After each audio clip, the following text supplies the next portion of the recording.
this is Alisha. Today's class present perfect continuous tense. এই present perfect continuous টেন্সটা কেন perfect continuous এটা ব্যাখ্যা করছি। আমরা জানি I have been living here for 10 years. এইটা আমরা 10 বছর ধরে আমি এখানে 10 বছর ধরে বসবাস করছি, কিন্তু এটা প্রেজেন্ট পারফেক্ট কন্টিনিউয়াস টেন্স। কিন্তু এটা অ্যাকচুয়ালি কেন এটা পারফেক্ট এবং continuous? I have lived here for 10 years. Actually এটা perfect tense. I have lived here for 10 years, এটা পারফেক্ট টেন্স। আর I am still living, এটা হচ্ছে কন্টিনিউয়াস টেন্স। এই দুটো পারফেক্ট এবং কন্টিনিউয়াস মিলে হয়ে গেছে পারফেক্ট কন্টিনিউয়াস। এবার এই perfect continuous present perfect continuous টেন্সটাকে আমরা পারফেক্ট টেন্সে কিভাবে এক্সপ্রেস করতে পারি? So it is a great formula. It is তারপর পিরিয়ড সিন্স পারফেক্ট টেন্স। যেমন আমি example I gave an example.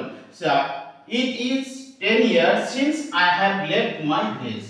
So it is then period 10 years since then place since then perfect tense. So I have left my village. It is perfect tense. Then it is 7 days since he has returned to me. So it is then 7 days period then since place then he has returned to me. It is perfect tense. So it is today's class. If you like my video, please subscribe my channel Sound English Academy. Thank you.